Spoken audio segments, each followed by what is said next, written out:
Bonjour, je m'appelle Camille, j'ai 21 ans. Je suis danseuse à l'Opéra de Paris. J'ai fait ma formation à l'école de danse pendant 5 ans.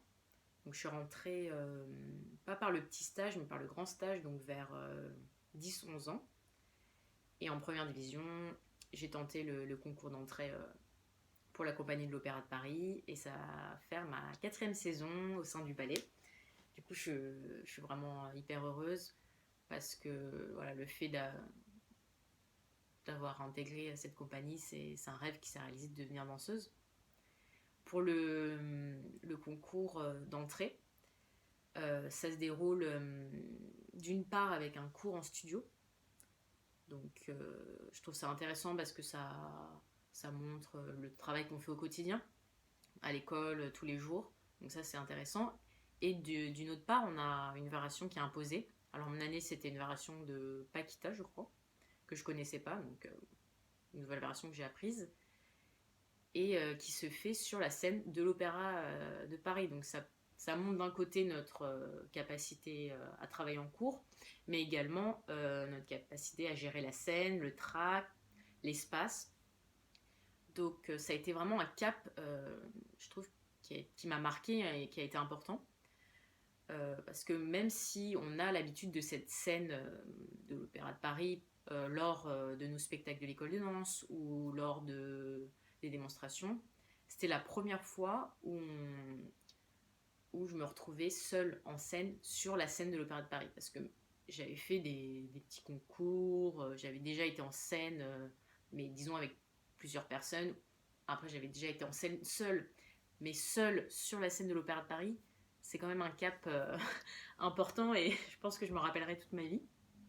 Et pour cette variation, ce qui m'a le plus marqué, c'est que j'avais fait un travail euh, sur l'espace, sur comment j'allais occuper la scène, au-delà du travail bien sûr technique, d'interprétation, de musicalité.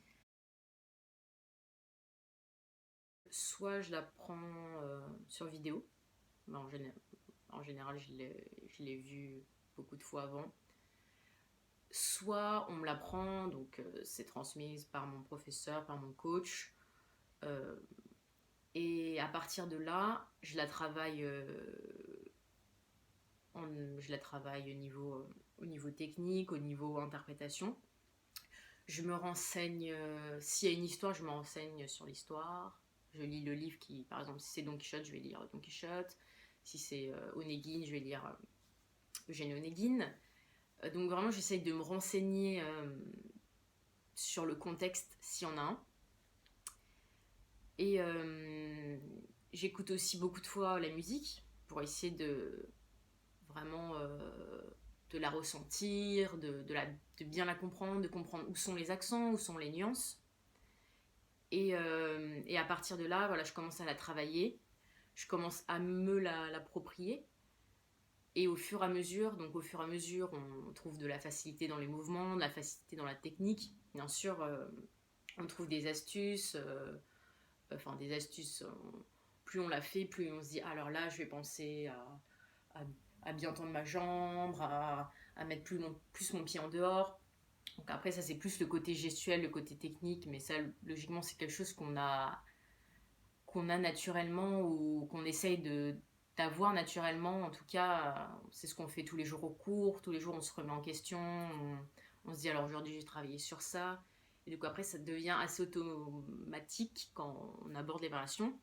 Et heureusement, du coup, parce qu'on peut passer aux choses qui sont un peu plus intéressantes, c'est-à-dire le travail sur la rythmique, sur la musicalité, le travail sur l'espace, comment je vais occuper la scène, et également le travail voilà, d'interprétation, euh, qu'est-ce qui va faire qu'on se dise ah bah c'est Camille qui dans cette variation et pas une autre. Donc ça veut dire mettre sa personnalité dans la variation, c'est-à-dire donc à ce moment-là mettre un peu plus ses lignes en valeur, faire un regard ou un bras euh, qui nous correspondent. Donc ça, c'est quelque chose que je cherche seule et que je propose après à la personne qui me fait travailler. Là, elle va me dire, voilà, je pense que c'est une bonne idée ou non.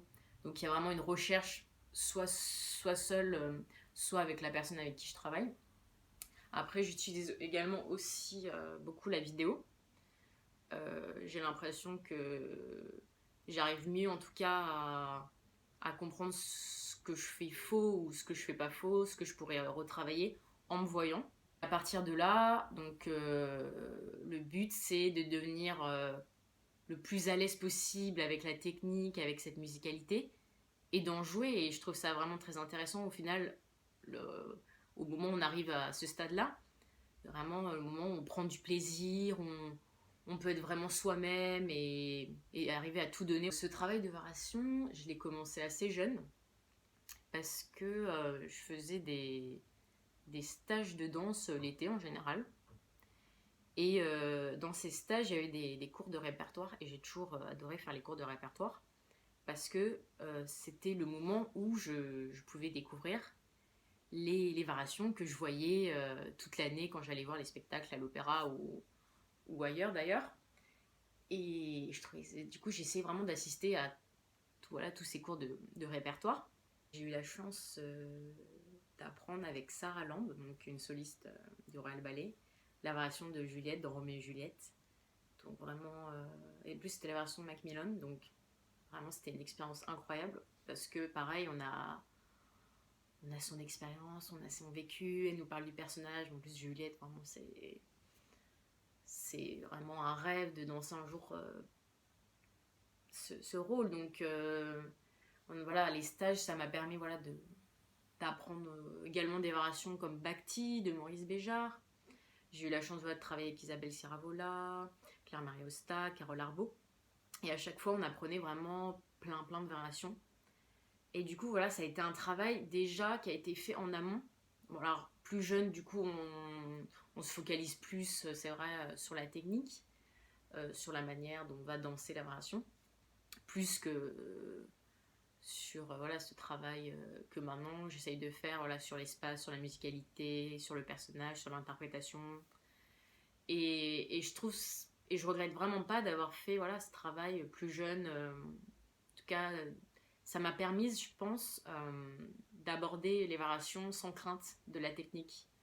Et même si des fois c'était des variations qui étaient trop dures pour moi ou des choses comme ça m'a, disons, poussé à essayer et surtout de ne pas prendre peur lorsqu'une difficulté pouvait arriver. Dans ces stages aussi, c'était bien, on pouvait aussi découvrir voilà, d'autres univers. J'ai pu faire un stage qui était en rapport avec la compagnie d'Elvin Ailey, un autre où j'ai travaillé avec les professeurs de l'école du San Francisco, avec une soliste aussi, Sofiane Sil. Donc vraiment, là pareil, on a une transmission qui est très intéressante et qui fait partie de ce travail de variation. Par exemple, dès que je travaille avec quelqu'un, une étoile, je vais noter tout ce qu'elle me dit et je vais le ressortir quand je vais retravailler cette variation, disons 1 an ou 2 ans après, parce que c'est des choses vraiment qui valent de l'or en soi et qui doivent être transmises de génération en génération. La variation de grand bas classique. Alors c'est la première variation que j'ai apprise, petite. Et du coup vraiment ça me tenait à cœur et c'est aussi une variation que j'ai faite à mon premier concours de promotion. Et ce qui m'a toujours plu dans cette variation, c'est déjà ce côté technique qui est très intéressant. Mais surtout, c'était ce côté de facilité dans cette technique, avec un certain humour, une certaine voilà, aisance, facilité. Le fait de l'avoir travaillé très jeune, ça m'a permis un peu de passer la peur de cette fameuse technique de diagonale de relevé. Lorsque je l'ai abordé pour le concours de promotion, je me suis surtout focalisée avec mes coachs voilà, sur le travail en particulier de la musicalité. Le côté voilà, de facilité, au-delà du fait que la technique est assez dure. Donc on essaie à ce moment-là de passer outre et de vraiment prendre ça avec humour. Et j'ai trouvé ça vraiment très intéressant d'aborder voilà, un peu ce lâcher-prise de peur de rater voilà, cette technique et vraiment de prendre du plaisir en scène. En tout cas, c'est ce que j'ai ressenti quand je l'ai fait au concours de promotion. Voilà, j'avais travaillé en amont pendant un mois, donc avant le concours, on travaille à peu près pendant un mois et demi avant. On a une version imposée, une version libre. Et vraiment, le fait de l'avoir voilà, travaillé, décortiqué, parce qu'en général, je décortique vraiment la variation, je l'écoute musicalement pour vraiment être sûre de à quel moment je fais ce pas, sur cette note, de mettre des accents, à quel moment je vais faire cet accent. Et le fait de, voilà, d'être vraiment précise dans ma tête sur les mouvements et sur la musicalité que j'avais à faire, j'ai pu, lorsque je suis arrivée en scène, voilà, profiter du moment, essayer de mettre de l'humour et montrer une certaine facilité. Le fait de l'avoir apprise très jeune, je pense que ça, je l'ai fait chaque année, je la refaisais. Donc je pense que j'ai grandi, j'ai évolué avec cette variation. Donc je pense que elle doit faire sûrement partie de ma personnalité. C'est vraiment un de mes plus beaux souvenirs en scène en tout cas.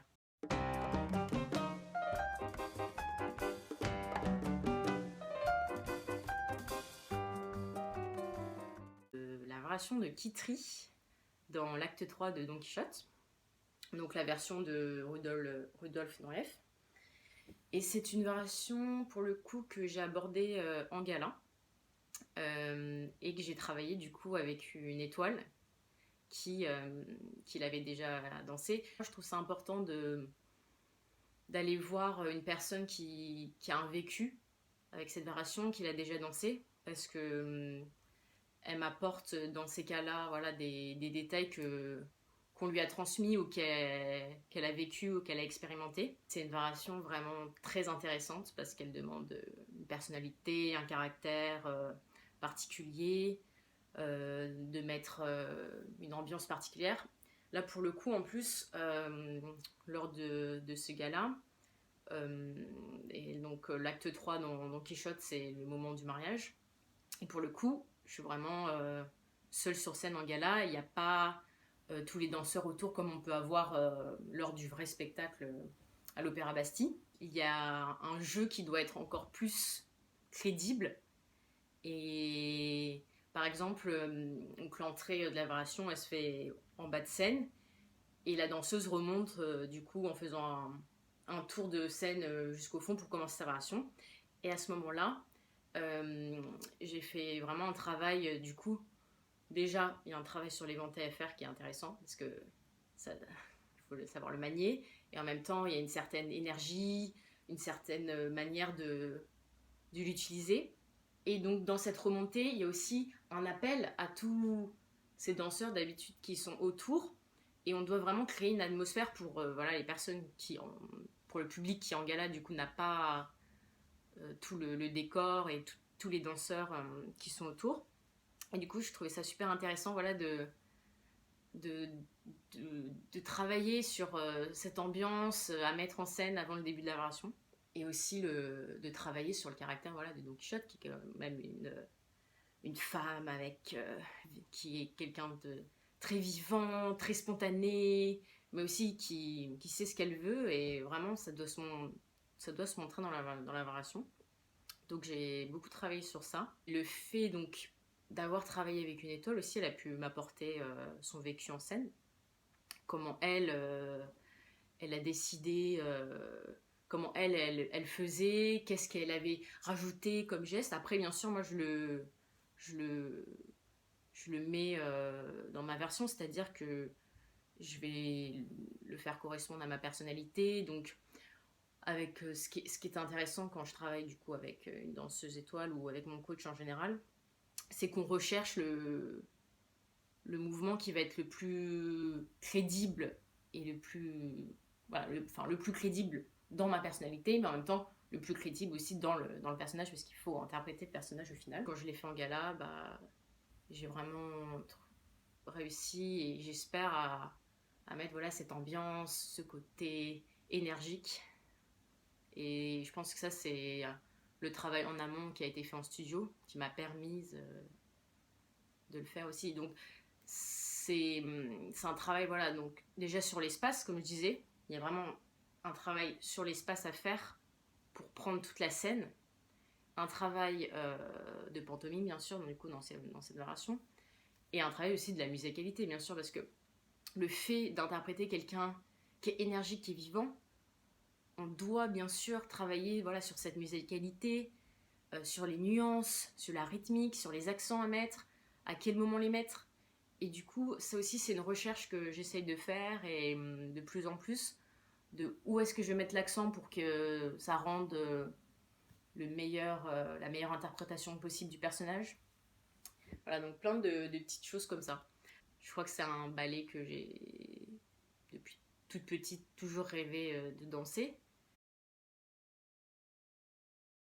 Alors je change totalement de registre et je vais vous parler d'une variation que j'ai faite l'année dernière dans le ballet de Yolanta Casse-Noisette. Alors j'ai dansé dans la partie chorégraphiée par Edouard Locke.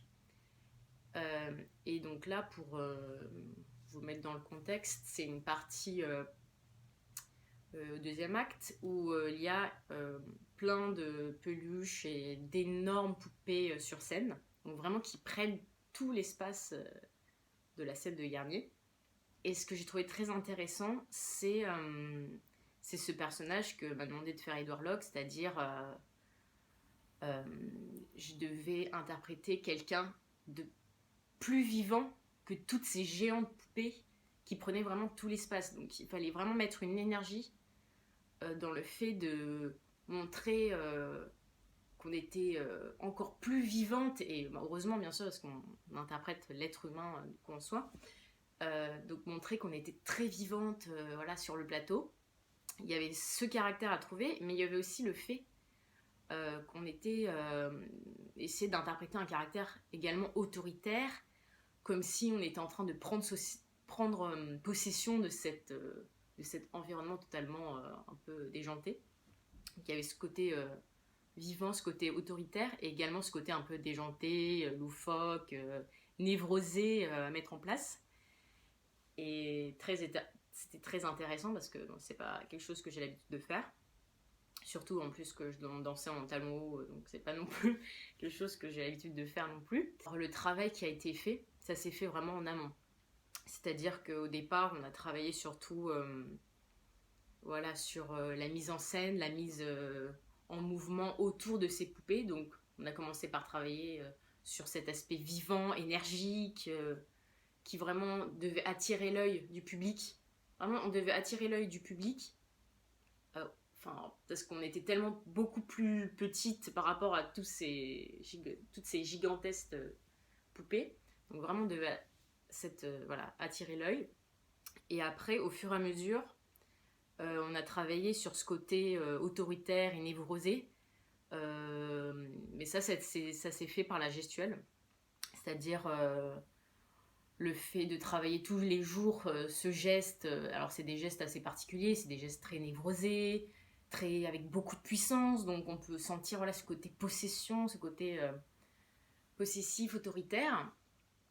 Et donc ça s'est fait voilà, au fur et à mesure, et puis en répétition en scène, Edouard Locke qui me donnait des suggestions, il me disait voilà, là tu devrais être un peu plus comme ça, un peu plus pas méchante, mais avec plus de regard. Par exemple, j'avais un duo à un moment, je devais avoir plus de connexion avec ma partenaire, mais à certains moments, d'autres, il fallait que je l'ignore.